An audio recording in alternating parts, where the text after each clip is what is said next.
Ramai diperbincangkan, Bjorka klaim mampu meretas data pribadi instansi dan pejabat negara.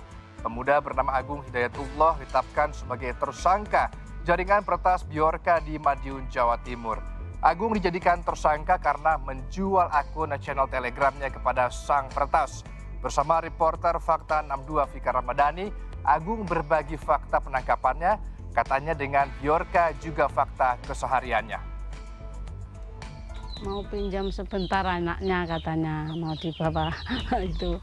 Terus saya bilang mau dibawa kemana, katanya ke polsek itu, dagangan. Ya terus bingung, terus polsek salahnya apa? Terus dia diam saja, tanda terus katanya nanti dipulangkan lagi anak saya. Iya, malam-malam gitu. Ternyata enggak pulang sampai besok-besok. Enggak punya komputer sini. Komputer enggak punya, cuma HP satu saja. Itu saja aja beli nyicil tuh kerja di es itu.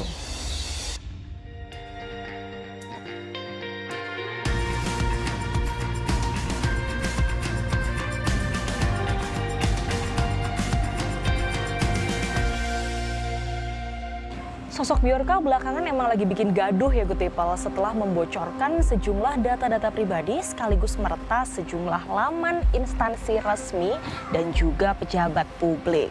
Nah, makin bikin hebohnya lagi nih karena belakangan ada penetapan seorang pemuda dari Madiun, Jawa Timur yang diduga menjadi dalang dibalik sosok misterius dari Bjorka ini.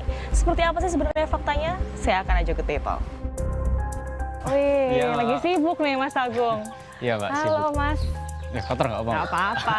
Saya Vika. Oh, iya, Mbak. Ini nih, Good People, sosok Mas Agung yang lagi rame belakangan. Katanya ada di balik sosok Bjorka. Gimana nih Mas Agung? Nggak kenal sih Mbak.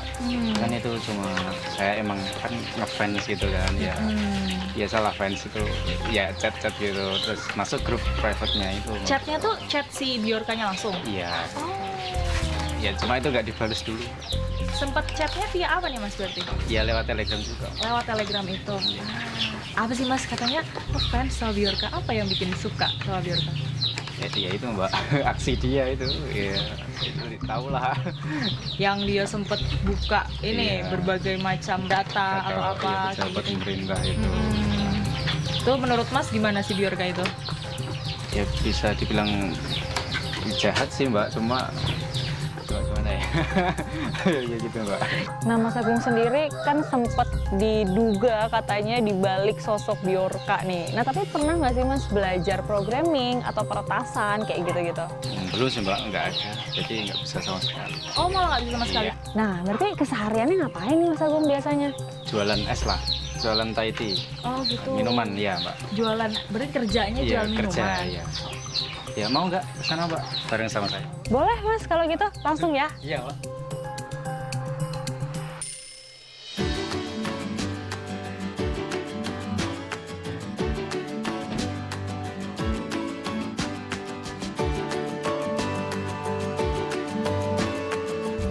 Dari sini jauh nggak sih Mas tempat kerjanya?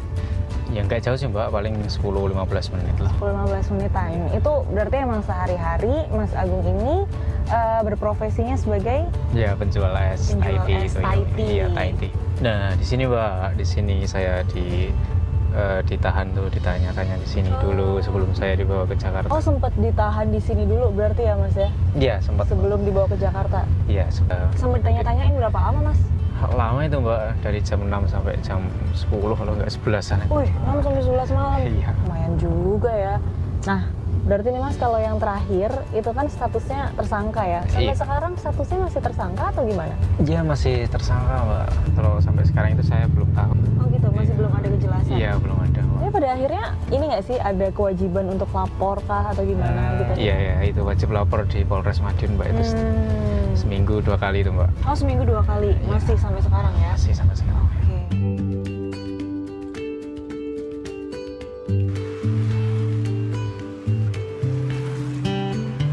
Nah, udah sampai nih Mbak. Nih es saya Mbak. Oh oke deh, ya udah langsung turun kita ya.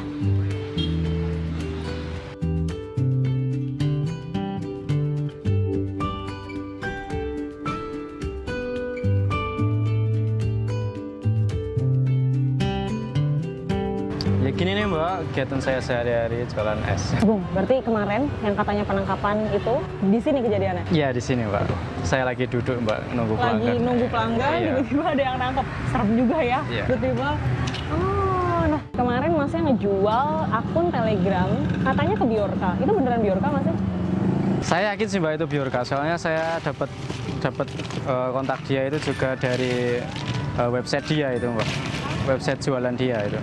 Orang juga pada nggak ngira sih, seorang ya penjual es gitu kan, dari daerah kok bisa kena kasus yang sebegitu besarnya gitu. Padahal tadi Mas Agung sendiri bilang bahwa Mas Agung ini bahkan nggak punya komputer gitu.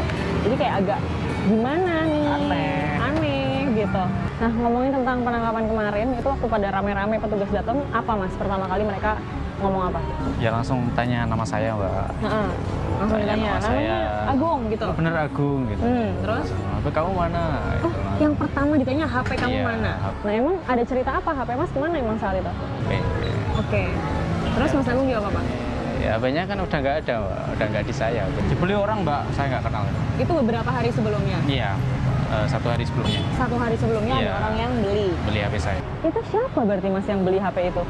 Nggak tahu Mbak, katanya dari Korem gitu Mbak. Oh, dibilang dari Korem. Iya. Terus Masnya Saya akhirnya tanya ngejual. identitas itu nggak dikasih tahu Mbak. Saya kan diancam itu. Sebenarnya saya nggak mau itu Mbak, cuma kan takut juga Mbak. Apa Mas bentuk ancamannya? Ya kalau HP-nya masih di kamu nanti kamu nggak aman gitu. Bawa ke polisi katanya kayak gitu. Pada Intinya gitu. akhirnya dijual. Itu dijual seharga 5 juta itu Mbak. Padahal HP saya itu kan cuma 3,5 itu. paling ya Iya, setengahnya ya Mas. setengahnya. Lumayan tuh Mas berarti. Iya. Terus duit hasil yang buat dijual tuh buat apa?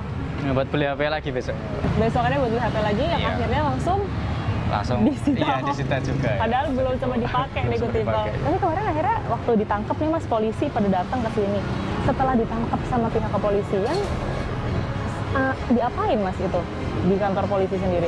Ditanyain aja Mbak, diinterogasi. Mas ceritain aja apa yang Mas lakuin. Terus tapi interogasinya secara aman, terkendali, atau sempat ada sedikit bentakan, kekerasan gitu? Aman Mbak, nggak ada. Nggak ada sama sekali? Nggak ada bentakan, cuma paling dikit. Ada dikit gitu? Gitu, kalau saya ngeyel aja. Oh gitu? Iya. Ya berarti sejauh ini aman, terkendali Mas ya? Iya. Nah, yang terakhir nih Mas. Nah akhirnya kemarin setelah ada kasus kayak gitu, Masnya pribadi sekarang gimana nih? Ada yang berubah nggak antara sebelum sama setelah ada kasus kemarin? Ya itu Mbak, hati-hati aja Mbak. Kalau main sosmed itu Mbak. Biar nggak aneh-aneh lagi lah. Biar nggak tersangkut kasus-kasus serupa ke depannya ya Mas ya? Sama Mbak.